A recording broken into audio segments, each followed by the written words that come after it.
지난 8월 18일 대전의 한 신협에 강도가 들어서 현금 3,900만 원을 훔쳐 달아난 사건이 일어났습니다.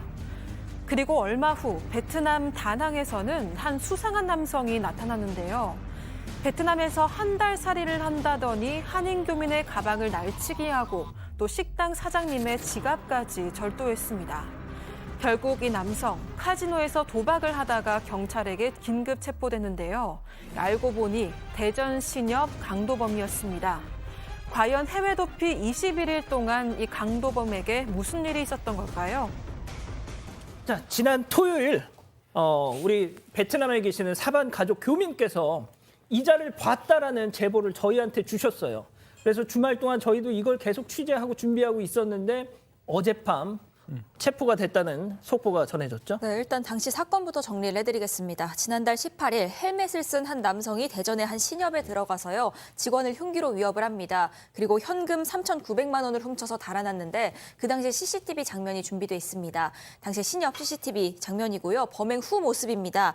검은 옷을 입고 헬멧을 쓴 강도가 은행을 턴 뒤에 하얀색 오토바이를 타고 달아나고 있습니다. 이 오토바이 역시도요. 범행 하루 전날 훔친 거였습니다. 그리고 이 오토바이를 훔치는 장면 역시도 CCTV에 포착이 됐는데 이 오토바이를 훔칠 당시에 검은 우산까지 쓰고 두꺼운 점퍼랑 모자랑 마스크로 얼굴을 가린 채로 저렇게 나타났습니다. 그 당시에 오토바이에 열쇠가 꽂혀 있는 걸 확인을 하고 잠시 뒤에 다시 나타나서 그 오토바이를 타고 사라졌습니다.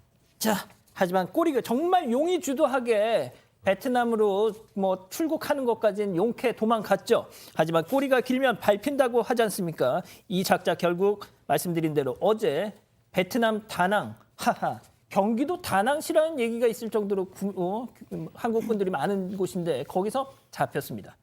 자, 역시 제보가 결정적이었습니다. 두 번째 사건 체크포인트 짚어보죠. 카지노에 다닌다. 네, 진짜 자기 버릇 누구한테 못 주네요. 결국은 카지노에서 잡혔는데요. 정말 감사합니다. 베트남에 있는 한인회 신고 덕분에 지금 이자가 잡히게 됐는데요. 8일 날 이제 베트남을 갔다 그러고 지휘 전단을 베트남 한인회에 쫙 뿌렸습니다. 쫙 뿌리니까 베트남 한인회에서 연락이 하나 왔는 거예요. 이거 카지노에 있는 사람인데? 카지노에서 봤는데? 라는 제보가 이제 들어왔다는 거예요. 그래서 카지노에 있는 제보가 있고 어제도 카지노에 있었다는 제보를 받자마자 경찰이 쭉 출동합니다. CCTV 확인해 보니까 진짜 이 사람이 있었는 게 확인이 됐는 거예요. 그런데 여기가 베트남이잖아요. 대한민국 직접 경찰이 갈 수가 없으니까 베트남 공안과 경찰이 그 사람을 잡기 위해서 잠복하고 있었고 그 잠복한 끝에 이 사람이 카지노로 게임하러 오는 그 순간 붙잡을 수 있었다라는 겁니다. 제보 시점으로부터 불과 3시간 30분 만에 잡혔습니다. 도박 빚으로 강도질을 하고 베트남 가서 또 카지노에 있다가 잡혔습니다. 이게 사람입니까? 예, 잡혔을 때 돈이 있었을까요? 자, 경찰 브리핑 직접 들어보시죠.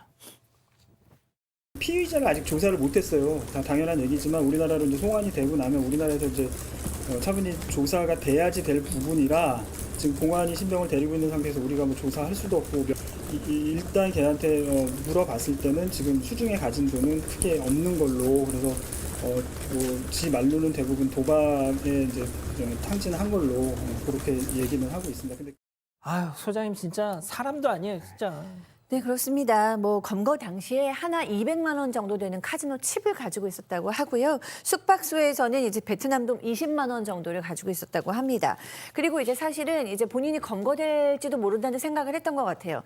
계속해서 그 쑥 시내에는 나오고 있지 않았는데 한 4, 5일 전부터 이 사람 도박 중독이 확실하죠. 도박 유혹을 일으키지 못해서 결국에는 이제 카지노에 출입하다가 이렇게 걸렸습니다. 과거부터 도박에 아주 깊게 빠져 있었다라는 이제 제보들이 많이 왔고요. 예전에도 이제 다낭 등을 돌아다니면서 이제 도박빚 한 10억 원 정도를 가지고 있다고 합니다. 한때는 봉사단체에서 봉사도 하고 소환 좋은 사업가다 이런 말도 들었는데 한 4, 5년 전부터 도박에 빠졌다고 전해지고 있고요. 이번 강도 사건 역시 도박빚 갚으려고 일어났다고 합니다. 자, 베트남은 아시다시피 사형 집행국입니다. 자, 백 변호사님. 네. 그냥 거기서 그냥 있으라고 해도 되잖아요. 근데 이제 범죄지가 우리나라 대한민국이기 때문에 당연히 이제 한국으로 송환을 해서 우리나라 법에 따라 이제 처벌을 받아야 되는데 이제 이런 사건이 터지면 가장 안타까운 건 돈의 행방입니다. 이 사람 처벌받는 건 당연한 거고요. 일단 어쨌건 피해 은행에서도 피해 회복을 해야 될 텐데 이런 인간들의 특징은 대부분 그 짧은 사이에 돈을 다 탕진하고 돈이 없습니다. 돈이 없으면 아시겠지만 나라에서 대신 갚아주진 않잖아요. 결국 이자에 형량에 영향을 미치는 거죠. 그 피해자와 결국 합의 못하고 피해 회복을 못 해주는 것이기 때문에 좀 더 중한 처벌을 받긴 하겠습니다만 이 피해 회복이 안 된다는 건 좀 안타까운 상황입니다.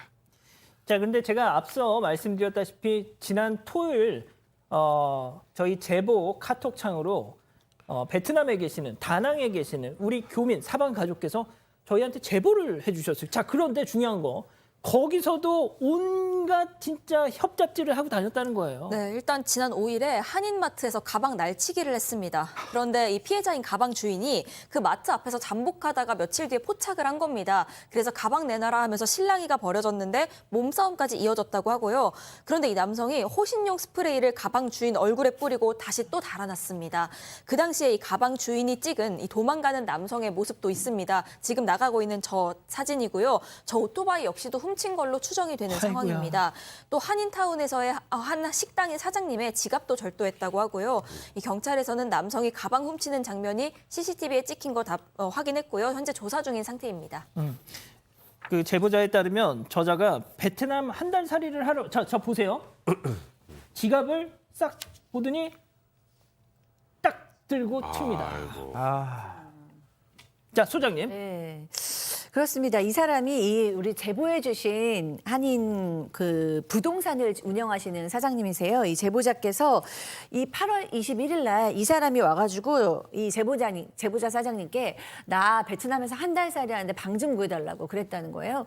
그래갖고 그러면은 40만 원짜리 아파트 있으니까 거기서 사시라고 소개를 해주셨어요.